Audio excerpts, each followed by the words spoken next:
বছরের মধ্যে প্রথম সুষ্ঠু নির্বাচন হবে বাংলাদেশে, বললেন প্রধান উপদেষ্টা। ব্রাজিলের প্রেসিডেন্টের সঙ্গে বৈঠক। বিচার বিভাগের জন্য আলাদা সচিবালয় এই সরকারের সময়ই, জানালেন আইন উপদেষ্টা। কাল থেকে জামিননামা অনলাইনে। বাড়ি ভাড়া বৃদ্ধির দাবিতে দ্বিতীয় দিনে গড়ালো এমপিওভুক্ত শিক্ষকদের কর্মবিরতি। মার্চ টু সচিবালয় কর্মসূচি আজ। এবং দীর্ঘ ৩৫ বছর পর চাকসুর ভোটগ্রহণ কাল, থাকবে ৫ স্তরে নিরাপত্তা ব্যবস্থা। রাবিতে প্রচারণার শেষ দিন আজ।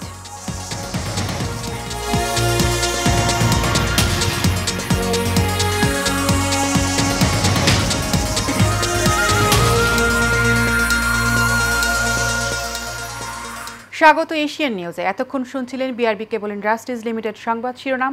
এবারে পুরো খবর। আগামী ফেব্রুয়ারিতে বাংলাদেশে হতে যাওয়া জাতীয় নির্বাচনটি গত ১৬ বছরের মধ্যে প্রথম সুষ্ঠু নির্বাচন হবে বলে জানিয়েছেন প্রধান উপদেষ্টা ডক্টর মোহাম্মদ ইউনূস। ইতালির রোমে জাতিসংঘের খাদ্য ও কৃষি সংস্থার সদর দপ্তরে WFF এর অনুষ্ঠানে সাইডলাইনে ব্রাজিলের প্রেসিডেন্টের সঙ্গে বৈঠকে প্রধান উপদেষ্টা এ কথা বলেন।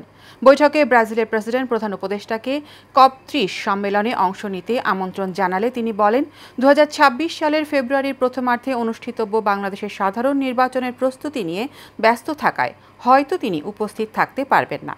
ডক্টর ইউনূস বলেন, এই নির্বাচন হবে বাংলাদেশের জন্য একটি বাস্তব ও ঐতিহাসিক মুহূর্ত, কারণ এটি হবে গত ১৬ বছরের মধ্যে প্রথম সুষ্ঠু নির্বাচন। পূর্ববর্তী সরকারের অধীনে অনুষ্ঠিত নির্বাচনগুলো ছিল ভুয়া ও কারচুপিপূর্ণ।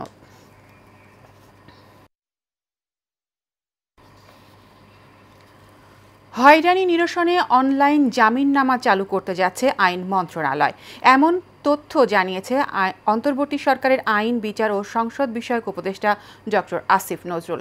সকালে সুপ্রিম কোর্ট আইনজীবী সমিতির মিলনায়তনে অ্যাটর্নি জেনারেলের কার্যালয়ে আয়োজিত এক অনুষ্ঠানে একথা বলেন তিনি। বলেন, আদালত থেকে জামিন পাওয়ার পর আসামিকে ১২টি ধাপ অতিক্রম করতে হয়। টাকা খরচ সহ সব ধাপেই হয়রানির শিকার হতে হয়। সেটি নিরসনেই এই উদ্যোগ নেওয়া হয়েছে। আসিফ নজরুল বলেন, আগামীকাল অনলাইন জামিননামা বেইল বন্ড উদ্বোধন করা হবে। এতে জামিনপ্রাপ্তদের মুক্তি পাওয়ার পথ সহজ হবে। জানান, এক ক্লিক করবে আদালতের রায় থেকে সরাসরি জেলখানায় পৌঁছে যাবে যেখানে আসামি আছে। বাড়ি ভাড়া বৃদ্ধির দাবিতে বেসরকারি এমপিওভুক্ত শিক্ষকদের অনির্দিষ্টকালের কর্মবিরতি দ্বিতীয় দিনে গড়িয়েছে। একই দাবিতে দুপুরে কেন্দ্রীয় শহীদ মিনার থেকে সচিবালয় অভিমুখে মার্চ টু সচিবালয় কর্মসূচি পালনের ঘোষণা দিয়েছেন আন্দোলনরত শিক্ষকরা। এর আগে সোমবার বিকেলে এমপিওভুক্ত শিক্ষা জাতীয়করণ প্রত্যাশী জোটের পক্ষ থেকে এই কর্মসূচি ঘোষণা করেন সংগঠনের সদস্য সচিব অধ্যক্ষ দেলোয়ার হোসেন আজিজি। তিনি বলেন, সরকারের পক্ষ থেকে আজ দুপুর ১২টার মধ্যে প্রজ্ঞাপন বা ঘোষণা না এলে লং মার্চ সহ পরবর্তী কর্মসূচি চালিয়ে যাওয়া হবে। এর আগে মূল বেতনের ২০% হারে বাড়ি ভাড়া ভাতা বৃদ্ধির দাবিতে ও পুলিশের বল প্রয়োগের প্রতিবাদে সোমবার সারা দেশের সব বেসরকারি এমপিওভুক্ত শিক্ষা প্রতিষ্ঠানের পাঠদান বন্ধ থাকে।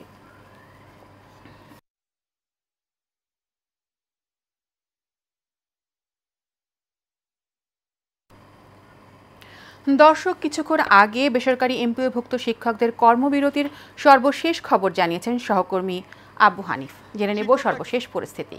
৩ দফা দাবি আদায়ের লক্ষ্যে কিন্তু তারা জাতীয় প্রেস ক্লাবের সামনে অবস্থান কর্মসূচি করেছেন। সেখান থেকে কিন্তু তাদেরকে এই জাতীয় শহীদ মিনারে তারা অবস্থান করছেন এবং এই জাতীয় শহীদ মিনারে অবস্থান করে কিন্তু তাদের যে দাবিগুলো তারা সেগুলো কিন্তু সরকারের কাছে উপস্থাপন করেছেন এবং তাদের যে 20% যে বাড়ি ভাড়া এবং অন্যান্য যে দাবি, সেই দাবি আদায়ের লক্ষ্যে কিন্তু সারা বাংলাদেশ থেকে আমরা দেখতে পেরেছি যে শিক্ষা প্রতিষ্ঠানে যে প্রধানগণ এবং যারা আসলে শিক্ষকরা রয়েছে তারা কিন্তু সারা বাংলাদেশ থেকে এই জাতীয় শহীদ মিনারে অবস্থান করছেন এবং তাদের যে দাবি সেই দাবি আদায়ের লক্ষ্যে কিন্তু তারা এই অবস্থান করছেন। আমি আরেকটা বিষয় যদি জানাতে চাই তাহলে জানবেন যে আমরা যেহেতু এই গতকালকে থেকে দেখেছি তাদের যে দাবিগুলো রয়েছে এবং দাবি আদায়ের লক্ষ্যে যে কর্মসূচিগুলো ঘোষণা করেছে, তাদের যে দাবিগুলো রয়েছে এই দাবিগুলো কিন্তু যতক্ষণ না পর্যন্ত এই সরকার মেনে না দিবেন তারা কিন্তু এই তাদের দাবি দেওয়া কিন্তু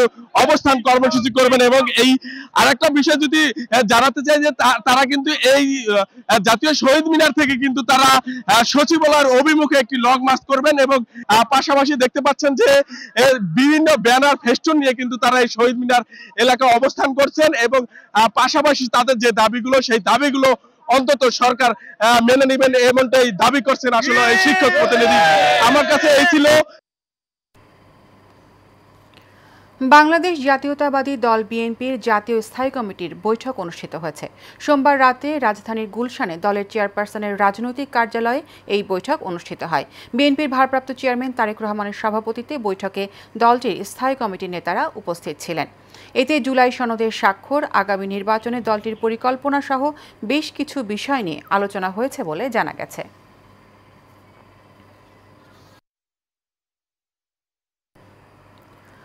পঁয়ত্রিশ বছর পর বহুল কাঙ্ক্ষিত চাকসু নির্বাচন কাল। প্রচারণা শেষে এখন অপেক্ষা ভোট উৎসবের। নির্বাচন ঘিরে থাকছে 5 স্তরে নিরাপত্তা ব্যবস্থা। দেশের অন্যতম বড় বিদ্যাপীঠ চট্টগ্রাম বিশ্ববিদ্যালয়, যেখানে কেন্দ্রীয় বা হল সংসদে ভোট হয়নি গেল 35 বছর। ফলে এবারের ভোট নিয়ে আছে বাড়তি উচ্ছ্বাস ও আগ্রহ। এবার চাকসু নির্বাচনে ভোটার 27,516 জন। এতে ভিপি, জিএস সহ কেন্দ্রীয় সংসদে পদ 26টি। ভোট গ্রহণের সব প্রস্তুতি সম্পন্ন করেছে কমিশন। নিরাপত্তায় থাকছে বিভিন্ন বাহিনীর 1400 কর্মী। চাকসুতে ভোট গণনা ও ফলাফল ঘোষণায় বিলম্বের বিষয়টি মাথায় রেখে তা এড়াতে চাকসুতে ভিন্ন ব্যবস্থা নিয়েছে কর্তৃপক্ষ। এদিকে রাজশাহী বিশ্ববিদ্যালয় কেন্দ্রীয় ছাত্র সংসদ নির্বাচনের প্রচারণা শেষ হচ্ছে আজ। প্রচারের সরগরম ক্যাম্পাস।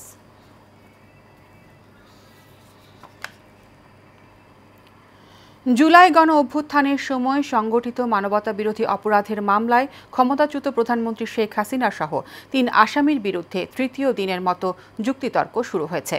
সোমবার বেলা 11:40 দিকে আন্তর্জাতিক অপরাধ ট্রাইব্যুনাল 1 এই যুক্তিতর্ক উপস্থাপন শুরু হয়। যুক্তিতর্ক সরাসরি সম্প্রচার করা হচ্ছে।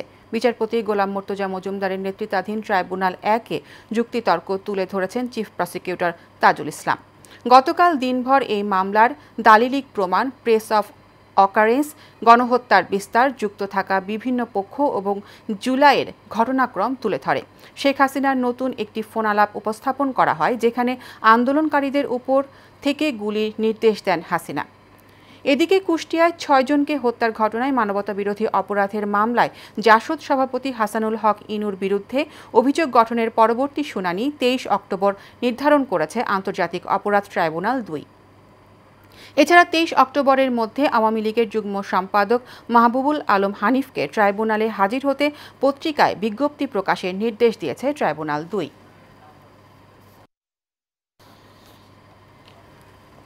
4 বছর পার হলেও এখনও শেষ হয়নি সুনামগঞ্জের দোয়ারাবাজার উপজেলার খাসিয়ামারা নদীর সেতু নির্মাণ কাজ। দীর্ঘদিনেও কাজ শেষ না হয় চরম দুর্ভোগে উপজেলার প্রায় অর্ধলক্ষাধিক মানুষ। এদিকে দীর্ঘ 50 বছর ধরে রশি টেনে জীবনের ঝুঁকি নিয়ে নদী পারাপার হচ্ছেন শিক্ষার্থীসহ স্থানীয়রা। জনদুর্ভোগ লাঘবে দ্রুত সেতুটির নির্মাণ কাজ শেষ করার দাবি স্থানীয়দের। সুনামগঞ্জ থেকে এনামুল কবির মুন্নার পাঠানো তথ্য ও ছবিতে বিস্তারিত জানাচ্ছেন রাশেদ আকুন। উপর 2022 সালের ফেব্রুয়ারিতে 4,26,94,000 টাকা ব্যয়ে এই সেতুর নির্মাণ কাজ শুরু করে মেসার্স শঙ্কর এন্টারপ্রাইজ ও টাওয়ার এন্টারপ্রাইজ। 1.5 বছরের মধ্যে কাজ শেষ হওয়ার কথা থাকলেও এখনো বাকি আছে 2টি গার্ডার ও 25 মিটার ছাদের কাজ। আমরা স্কুলে যাই, আমাদের স্কুলে যাইতে খুব কষ্ট হয়। নৌকাটা আমরা জীবনের ঝুঁকি নিয়ে যাই, তাড়াতাড়ি বৃষ্টিটা যেন হয়। নৌকা লাগে, দাঁড়িয়ে যাওয়া লাগে, আর পিস লাগায় পড়া যায়, বই খাতা ভিজে যায়। স্কুলে গেলে খুব কষ্ট হয়। বৃষ্টিটা যদি তাড়াতাড়ি হয়ে যেত খুব ভালো হতো। বইটাকে দেখে আজকে বর্তমানে রোগী নিয়ে গেছি 2 জন, খুব কষ্ট করে গেছি। বৃষ্টিটা যদি হইতো আমরা খুব তাড়াতাড়ি গাড়ি দিয়ে বাড়ি থেকে যেতে পারতাম। নির্ধারিত সময়ে সেতুর নির্মাণ কাজ শেষ না হয় রশি টেনে ঝুঁকি নিয়ে নদী পারাপার হতে হচ্ছে শিক্ষার্থী, নারী, শিশু সহ পথচারীদের। এছাড়াও কৃষি পণ্য, মাছের খাদ্য, গবাদি পশু সহ অন্যান্য মালামাল পারাপারে চরম ভোগান্তিতে পড়তে হচ্ছে স্থানীয়দের। গরুটা নিয়ে আমি বাংলা বাজার যাব, তো এই বৃষ্টির জন্য আর কি আমার নৌকা দিয়ে যাইতে হইতেছে, যে আমরা অনেক ভোগান্তিতে পড়তে হয়। একটা রুগী নিয়ে আমরা যে দোয়ারাবাজার উপজেলা স্বাস্থ্য কমপ্লেক্সে নিয়ে যাব, আমরা সেই সুযোগ সুবিধা পাচ্ছি না। কাজে আমরা চাচ্ছি যে আমরা এই বীজটা যদি দ্রুত হয় তাহলে আমরা একটু সুবিধা হয় আর মেয়াদ ছিল 1 বছরের ভিতর কাজ কমপ্লিট করার জন্য, আজকে 3 বছর হয়েছে এখনো কাজ অর্ধেক হয়নি। একটা রোগী নিয়ে আসলে তারপরে এবার দাঁড়ায় তখন লাগে খুবই একটা কষ্টতে আছি আমরা। এদিকে 2-3টে স্কুল আছে, এই ছাত্রী পার হইতে এই বিশাল সমস্যা হয়। এই বছরে কাজ কমপ্লিট হয়ে গেল বলে ওয়ার্ক হয়েছে না, কারণ স্টেজিং ভাঙ্গা গেছে, হেরো গাফিলতি, তারও একটু গাফিলতি আছে, এই গাফিলতির কারণে এই কাজটা রয়ে গেছে। এমন বাস্তবতায় দ্রুত সেতুর নির্মাণ কাজ শেষ করার আশ্বাস জেলা এলজিডি কর্মকর্তার। দোয়ারাবাজার উপজেলায় খাসিয়ামারা একটা 75 মিটার ব্রিজ নির্মাণের অবস্থা আছে। ব্রিজটির বর্তমান প্রোগ্রেস 75%। এখানে 2টি গার্ডার, একটি স্ল্যাবের কাজ বাকি আছে। এই কাজটি আগামী 2 থেকে 3 মাসের মধ্যে আমরা শেষ করব বলে আশা করছি। বড় ধরনের দুর্ঘটনার হাত থেকে রক্ষায় দ্রুত খাসিয়ামারা নদীর সেতুর নির্মাণ কাজ শেষ করার দাবি স্থানীয়দের। Rashed Akon, Asian television. নারায়ণগঞ্জের সড়কে মৃত্যুর মিছিল যেন থামছে না। নিরাপদ সড়কের দাবিতে আন্দোলন, সরকারি কমিটি গঠন আর অগণিত প্রতিশ্রুতি, কোনো কিছুই নিয়ন্ত্রণ করা যাচ্ছে না দুর্ঘটনা। বিআরটিএ হিসাব বলছে গেল 3 বছরে জেলায় 147টি দুর্ঘটনায় প্রাণ গেছে 409 জনের, আহত হয়েছেন আরও 231 জন। তবে বিশ্লেষকরা বলছেন এই পরিসংখ্যান প্রকৃত সংখ্যার চেয়ে কম। জেলা প্রতিনিধি রোমান চৌধুরী সুমনের পাঠানো তথ্য ও চিত্রে বিস্তারিত জানাচ্ছেন জাবালুন নূর।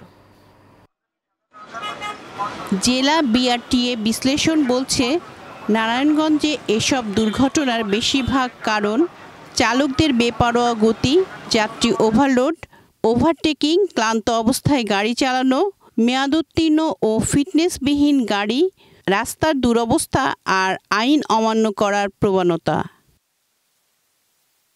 এর মধ্যে সবচেয়ে বেশি দুর্ঘটনা ঘটছে বেপরোয়া দ্রুতগতির বাস, ট্রাক ও মোটরসাইকেলের কারণে। স্থানীয়রা বলছেন সড়কে শৃঙ্খলা ফেরাতে না পারলে দুর্ঘটনা নিয়ন্ত্রণ সম্ভব নয়। এই জায়গাটা বিশেষ করে এখানে নারায়ণগঞ্জ যাওয়ার সময় যে নারায়ণগঞ্জ অভিমুখে যে রাস্তাটা, এখানে সব সময় একটা গ্যাঞ্জাম লেগেই থাকে বা ড্রাইভারদের মানে একটা উদাসীনতা আমরা লক্ষ্য করি। এখন তো সিস্টেম নাই, যার যার মতো করে যেভাবে ইচ্ছা এইভাবে চলতেছে। যেমন রিক্সা, অটো, সিএনজি, এটা তো বিশ্বের রোডে ওঠার কথা না, এটা যার যার মতো করে যেমন মন চায় এমনি চলতেছে।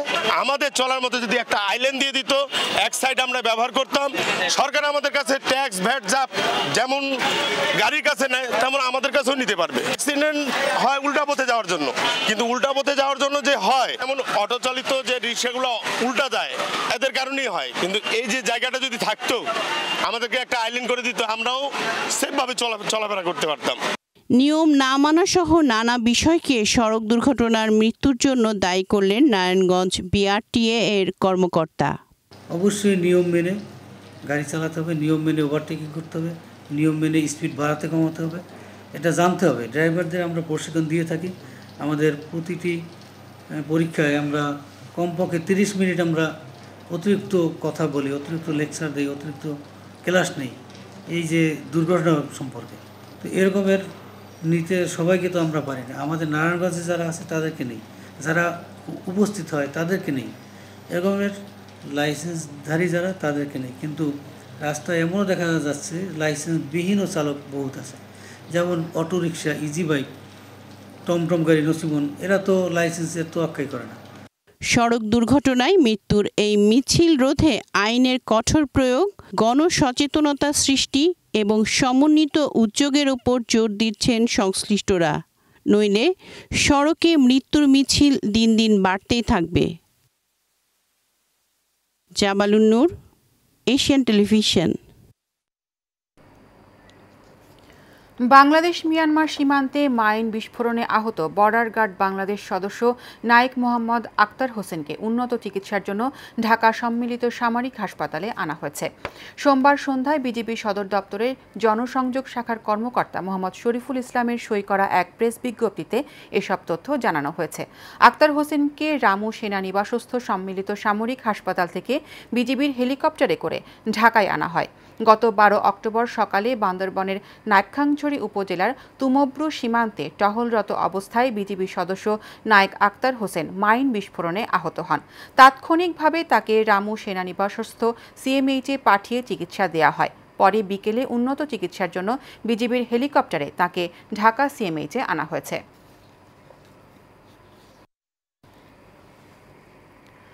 আন্তর্জাতিক দুর্যোগ প্রশমন দিবস উপলক্ষে নারায়ণগঞ্জের সোনারগাঁয়ে উপজেলা প্রশাসনের উদ্যোগে র্যালি ও আলোচনা সভা হয়েছে। সোমবার দুপুরে র্যালিটি বের হয়ে উপজেলার প্রধান ফটক ও প্রধান সড়ক প্রদক্ষিণ করে। উপজেলা প্রকল্প বাস্তবায়ন কর্মকর্তা সোহাগ ঘোষের সঞ্চালনায় এ সময় উপস্থিত ছিলেন উপজেলা নির্বাহী অফিসার ফারজানা রহমান, সহকারী কমিশনার তৌফিকুর রহমান ও ফাইরুজ তাসনিম, উপজেলা মৎস্য কর্মকর্তা মাহমুদা আক্তার সহ আরও অনেকে।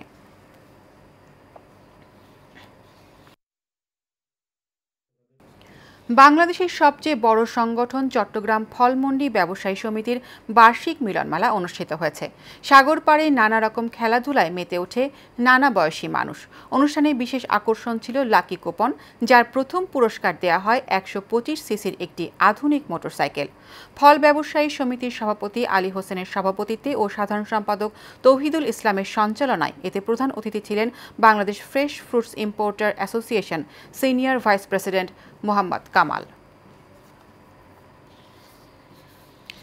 ইউএসটিসি মেডিকেল কলেজের প্রাক্তন শিক্ষার্থী মরহুম ডাক্তার নাজমুল মোর্শেদ চৌধুরীর স্মরণে ইউএসটিসি জাতীয়তাবাদী শিক্ষক পরিষদ ও প্রাক্তন শিক্ষার্থীদের উদ্যোগে দোয়া মাহফিল হয়েছে।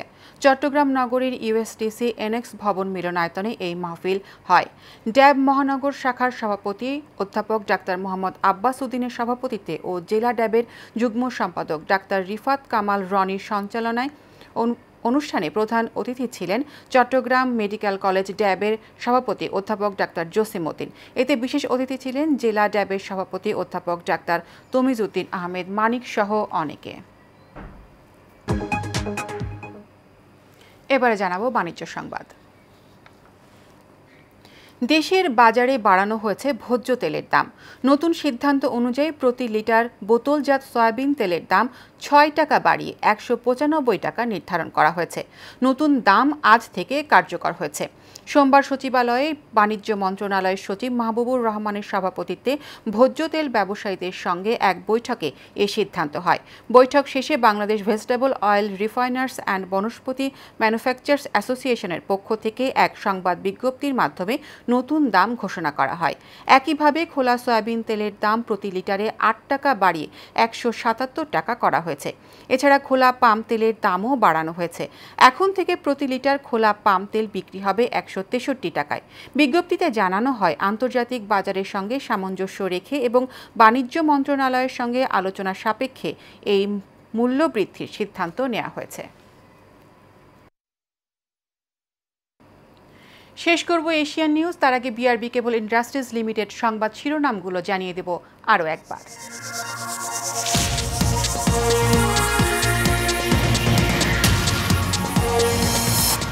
16 বছরের মধ্যে প্রথম সুষ্ঠু নির্বাচন হবে বাংলাদেশে, বললেন প্রধান উপদেষ্টা। ব্রাজিলের প্রেসিডেন্টের সঙ্গে বৈঠক।